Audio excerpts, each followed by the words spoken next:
ऐकला आवाज?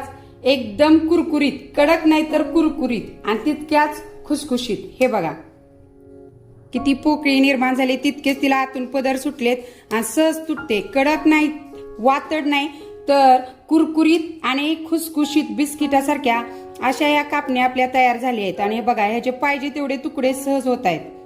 यावरूनच तुमच्या लक्षात आलं असेल ह्या अगदी कुरकुरीत आणि खुसखुशीत झालेल्या आहेत. आणि ह्या कापण्या तेलकट तर बघा अजिबात झालेल्या नाहीत. नमस्कार, मी रेश्मा लोकरे रेसिपीज मध्ये तुमचं स्वागत. बघा, आता आषाढ महिना चालू झाला आहे. आपल्या महाराष्ट्रातल्या प्रत्येक घरोघरी ह्या आषाढ महिन्यात तळणीचे पदार्थ केले जातात आणि त्यामध्ये मुख्यतः प्रत्येक घरोघरी ह्या गुळाच्या कापण्या बनवल्या जातात. पण गृहिणींचा प्रश्न काय असतो की आमच्या कापण्या बनवल्यानंतर गरम असतानाच मऊ राहतात आणि थंड झाले की अगदी दगडासारख्या कडक होतात किंवा वातड होतात. म्हणूनच मी आज तुमच्यासाठी एक अशी रेसिपी घेऊन आली आहे. यामुळे तुमच्या कापण्या ह्या कडक नाही तर हलकेशा कुरकुरीत होणार आणि वातड नाही तर खुसखुशीत होणार. चला तर वेळ न घालवता रेसिपीला सुरुवात करूया. कापण्या बनवण्यासाठी इथं मी मध्यम आकाराच्या वाटीने 3 वाटी गव्हाचं पीठ घेतलेलं आहे.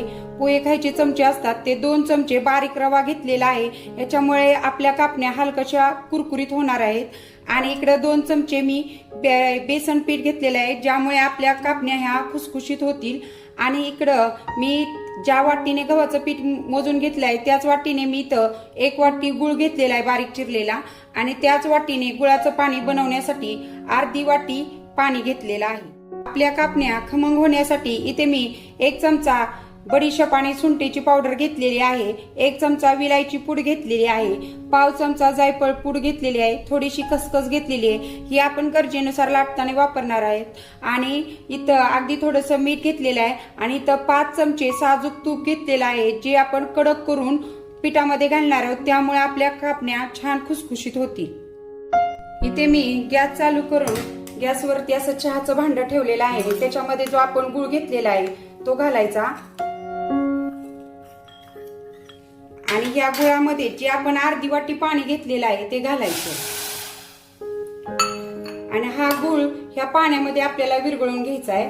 लक्षात घ्या, इथं आपल्याला पाक बनवायचा नाही, फक्त आपला जो गुळ आहे तो या पाण्यामध्ये आपल्याला विरघळून घ्यायचा आहे.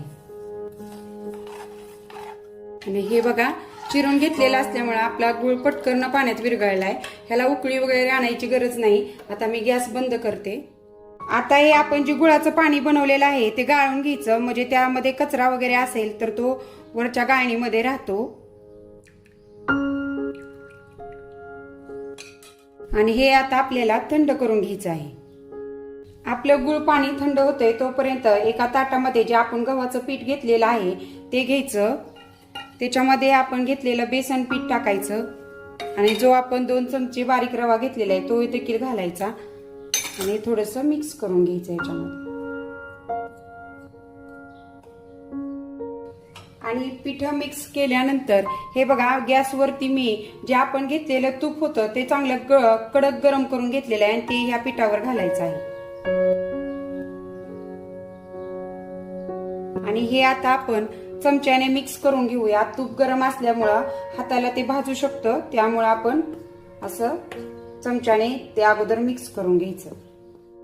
चमच्याने थोडं मिक्स केल्यानंतर असं हाताने सगळ्या पिठाला आपण तूप चोळून घ्यायचं आहे. असं केल्यामुळं काय होतं, आपल्या कापण्या छान खुसखुशीत होतात. आणि हे बघा, आता मी सगळ्या पिठाला असं तूप छान चोळून घेतलेलं आहे.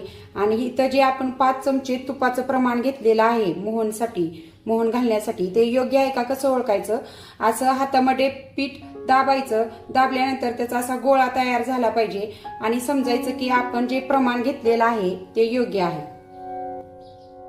आता या पिठामध्ये जायफळ पूड, विलायची पूड आणि सुंठ बडीशेपची जी आपण पूड करून घेतली आहे ती घालायची.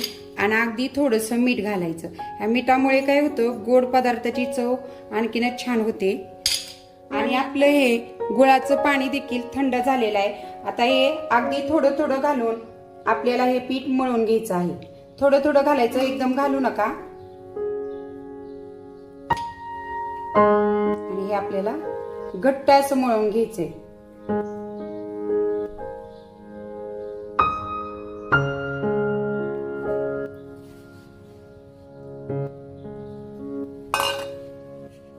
आणि ते बघा मी सगळं गुळ पाणी वापरलं, पण आपलं पीठ जरा जास्त घट्ट आहे म्हणून मी आणखीन थोडंसं पाणी वापरणार आहे. इथे मी आणखीन 3-4 चमचे पाणी घेतलेलं आहे आणि हे पाणी मी कोमट करून घेतलेलं आहे. आणि हे बघा पीठ आणखीन जास्त घट्ट आहे, त्यामुळं जर गरज पडली तर असं कोमट करून तुम्ही 2-4 चमचे पाणी वापरू शकता. आणि आता हे कोमट पाणी घालून मी ह्याला थोडंसं आणखीन सैल करून घेते, कारण हे जास्त घट्ट झालंय. आणि आता बघा हे आपलं पीठ छान घट्ट असं मळून झालंय. थोडं जास्तच जरा घट्ट झालतं, त्याला मी थोडंसं 2-4 चमचे कोमट पाणी वापरून थोडंसं हे करून घेतले मऊ. आणि हे बघा आपल्या चपातीच्या कणकेपेक्षा हे असं घट्टच मळायचं. आणि आता आपण ह्याच्यामध्ये रवा घातलेला आहे थोडासा, त्यामुळे आपण काय करणार आहोत, हे 15 मिनिटं असंच एखाद्या डब्यात वगैरे झाकून ठेवा. असं हवेला ठेवू नका, नाहीतर पीठ काय होतं वरून सुकतं. त्यामुळं असं डब्यात वगैरे ठेवायचं किंवा पातेल्यात वगैरे झाकून ठेवा. आणि आता 15 मिनिटं झालेली आहेत आणि हे बघा आपलं पीठ देखील छान भिजलेलं आहे. आता ह्याच्या अगोदर आपण गोळे बनवून घेऊया. हे असं करून ह्याचे गोळे बनवून घ्यायचे.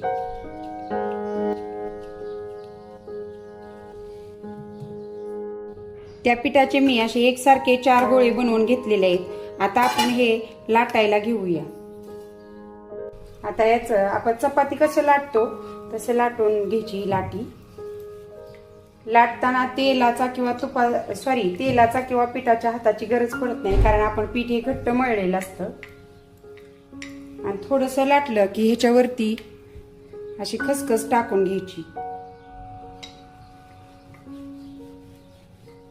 आणि दुसऱ्या बाजूने देखील आपण खसखस टाकून घेऊया. आणि हे आता आपल्याला चपातीसारखं लाटून घ्यायचं. आणि हे बघा आपलं लाटून झालं. जशी आपण चपाती लाटून घेतो तसं हे मी लाटून घेतलेलं आहे. आता आपण ह्याच्या कापण्या कट करून घेऊया. त्यासाठी अगोदर अशा उभ्या लाईन ओढायच्या त्याच्यावरती, नंतर असा पोळपाट फिरवून अशा तिरक्या रेषा ओढायच्या. असं केल्याने छान असा आकार येतो कापण्यांना. आता आपण ह्याच्या कापण्या काढून घेऊया. आणि याच पद्धतीने आपण सगळ्या कापण्या बनवून घेणार आहोत. आणि ते मी ह्या अशा सगळ्या कापण्या बनवून घेतलेल्या आहेत. आता आपण ह्या तळून घेऊया. इकडे मी गॅसवरती कापण्या तळण्यासाठी तेल गरम करून घेतलेलं आहे. आणि इथे बघा आता हा तुकडा टाकून आपण बघूया आपलं तेल गरम झालंय का. याला बुडबुडे आलेले आहेत आणि बघा तो हळूहळू वरती, हे बघा वरती आला. ह्याचा अर्थ आपलं कापण्या तळण्यासाठी तेल योग्य आहे. आणि तेल तापल्यानंतर हे बघा अशा झाऱ्यावर आपण शंकरपाळ्या वगैरे कसं झाऱ्यावर घेतो तशा या कापण्या झाऱ्यावर घ्यायच्या आणि गरम तेलामध्ये सोडायच्या. आणि ह्या अशा झाऱ्याने हलवायच्या, म्हणजे त्या तेलात अगदी सुट्ट्या होतात. तुमचं तेल किती आहे त्या मानाने कापण्या तेलात सोडा. आणि ज्यावेळेस तुम्ही कापण्या तेलात सोडताना त्यावेळेस गॅस हा मध्यम असला पाहिजे तुमचा. आणि हे बघा आपल्या सगळ्या कापण्या अशा वरती आलेल्या आहेत. या स्टेजला तुम्ही गॅस मंद करायचा आहे आणि मंद गॅसवर या तळून घ्यायच्या आहे. आणि ह्याला हलकासा लालसर रंग येईपर्यंत तळून घ्यायच्या. ह्या फुल गॅसवर तळू नका, नाहीतर काय होतं गुळामुळे ह्याला पटकन वरून कलर येतो पण आतून त्या कच्च्या राहण्याची शक्यता असते. त्यामुळं टाकत्या वेळी गॅस हा मध्यम ठेवायचा आणि वरती आल्या कापण्या की गॅस हा मंद करून त्यात हलकासा रंग येईपर्यंत तळून घ्यायच्या. आणि इथे एक छोटीशी टिप सांगते.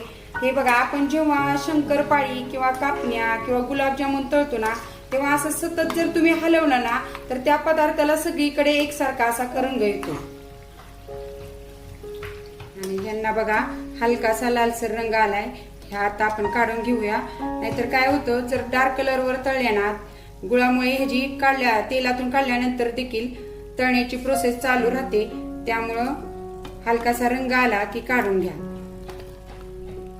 हे बघा अशा ह्या आपल्या छान अशा कापण्या तयार झालेत आणि ह्या आता तेलातून काढल्या बघा अशा मऊ वाटतात. अशा हे बघा किती मऊ वाटतात, पण जशा जशा थंड होईल तशा त्या रव्यामुळे हलकेशा कुरकुरीत आणि बेसन पिठामुळं अशा छान अशा खुसखुशीत लागतात. आणि हे बघा मी सगळ्या कापण्या अशा एकसारख्या रंगावर तळून घेतलेल्या आहेत आणि ह्या आता थंड झालेल्या आहेत. आणि मी अगोदर सांगितल्याप्रमाणे ह्या तळल्या तेव्हा अगदी अशा मऊ लागतात आणि जसं थंड होईल तशा कुरकुरीत आणि आणखी खुसखुशीत होतात. आता या थंड झालेल्या आहेत आणि हे बघा तुम्हाला आवाज ऐकवते. आणि बघा ह्या अशा आपल्या कुरकुरीत देखील झालेल्या आहेत. इथं मी एक कापणी तुम्हाला तोडून दाखवते, त्याच्यावरून तुमच्या लक्षात येईल ह्या हलकेशा, हे बघा ह्या हलकेशा कुरकुरीत आणि अशा खुसखुशीत झाले. हे बघा आतमध्ये त्याला अशी पोकळी तयार होऊन पदर सुटलेले आहेत. ही अगदी बिस्किटासारखी खुसखुशीत अशी कापणी झालेली आहे आणि अगदी थोडासा रवा घातल्यामुळे त्या हलकेशा कुरकुरीत झालेत. अजिबात कडक होत नाहीत आणि तेलकट तर अजिबातच नाही. हे बघा अजिबात तेलकट झालेल्या नाहीत. मी इथं दुसरी कापणी तुम्हाला घेऊन दाखवते. हे बघा अजिबात या कापड्या तेलकट होत नाहीत. आणि आणखीन एक कापणी तुमच्यासाठी तोडून दाखवते. बघा किती छान खुसखुशीत अशा आणि हलक्याशा कुरकुरीत अशा या कापण्या तयार झालेल्या आहेत. मी सांगितलेल्या प्रमाणानुसार प्रमाण घेऊन या आषाढ महिन्यात अशा हलक्याशा कुरकुरीत आणि अशा खुसखुशीत ह्या कापण्या नक्की ट्राय करा. खूप छान होतात. अशा कडक लागत नाहीत, वातड लागत नाहीत, हलकेशा कुरकुरीत आणि अगदी खुसखुशीत लागतात. जर आणखीन एक गोष्ट इथं तुम्हाला सांगते, जर तुम्हाला आणखीन मऊ कापण्या हव्या असतील तर आपण जी लाटी लाटतो ना ती थोडीशी जाड लाटा. आणि जर तुम्हाला अगदीच कुरकुरीत अशा पाहिजेत तर चपातीपेक्षा थोडंसं पातळ लाटी लाटून त्याच्या कापण्या कट करून घ्यायच्या. तर कशी वाटली आजची ही हलकेशा कुरकुरीत आणि खुसखुशीत कापण्यांची रेसिपी ते मला नक्की कमेंट मध्ये सांगा. आणि तुम्हीही या महिन्यात आषाढ महिन्यात अशा कापण्या नक्की ट्राय करा. खूप छान अशा या कापण्या होतात, तेलकट तर अजिबात होत नाही. रेसिपी आवडल्यास रेसिपीला लाईक अँड शेअर करा आणि अशाच रेसिपीसाठी आपल्या चॅनेलला सबस्क्राईब करा. पुन्हा भेटूया नवीन एका रेसिपी सोबत. धन्यवाद.